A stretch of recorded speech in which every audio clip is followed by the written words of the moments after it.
Thank you. Thank you.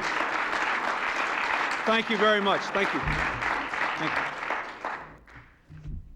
Thank you very much. Ladies and gentlemen, let me first of all say when Steve Grossman was standing up here bragging on everyone else, I thought to myself, when he took over our party, when we were $18 million in debt, it didn't seem like a very sound decision on his part. Not a sound political decision, not a sound business decision, because he had to stop doing other things. Probably not a good thing for his family. And we wouldn't be here if he hadn't put in all those long hours and long days and long weeks and long months. He never got tired.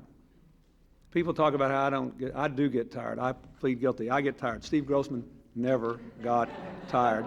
And I think we ought to tell him that we know that, and we thank him so much. Thank you. Let me say tonight is a special night for all of us because we're joined by 3 of our new senators, and I'm very proud of all of them. Hillary and I have known Evan and Susan Bai for a long time. They're both my golfing partners. They used to be my jogging partners back when I was young, like they still are. And we served as governors together. We've done a lot of things together for years, and I was absolutely thrilled to see the great success that they enjoyed.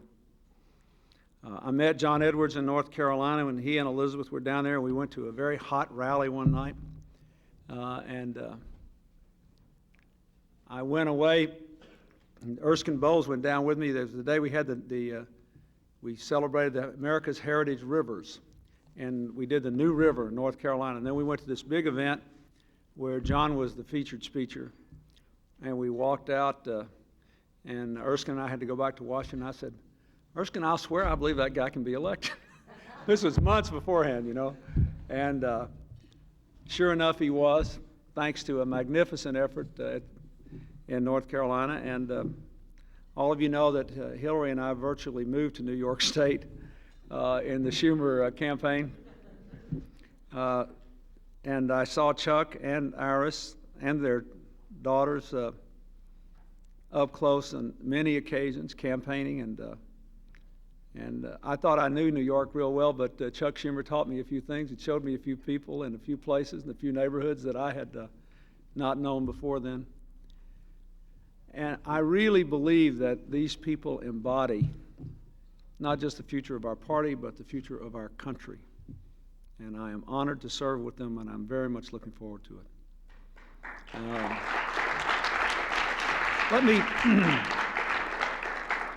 Let me be very brief. All of you are here. This is sort of a year-end celebration, the last of a long series of efforts.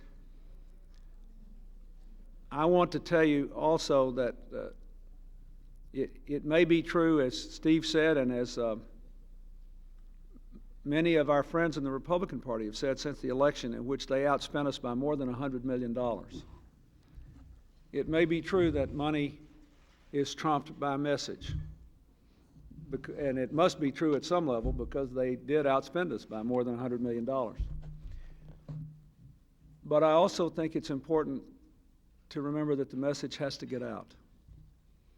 And if you hadn't been willing to come to so many of these events, hear me give the same speech over and over again, and be there for us in the bad times as well as the good, it wouldn't have been the same on Election Day. I have done this now for quite a long time, and I will never do it again on my own behalf. So I can tell you from a lifetime of experience that it is quite possible to win an election in which you are outspent, but only if you have enough to be heard. And so you gave our people a chance to be heard. And you gave our people a chance, as Steve never tires of saying, to be organized, to show up, to be counted. And I want you to know I am very grateful. The last thing I want to say is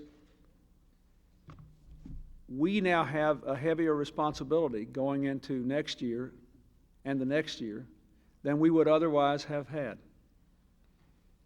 because of the gains that were made, because of the elections that were won against all the odds, because the American people said so loudly, so clearly, so unmistakably, we like the way we're changing. We like the path we're on. We want to keep on. We want to keep moving economically. We want to keep moving toward greater social harmony. We want to keep tackling our problems and solving them and getting them out of the way and going on. We want to keep reaching out to the rest of the world in a positive way.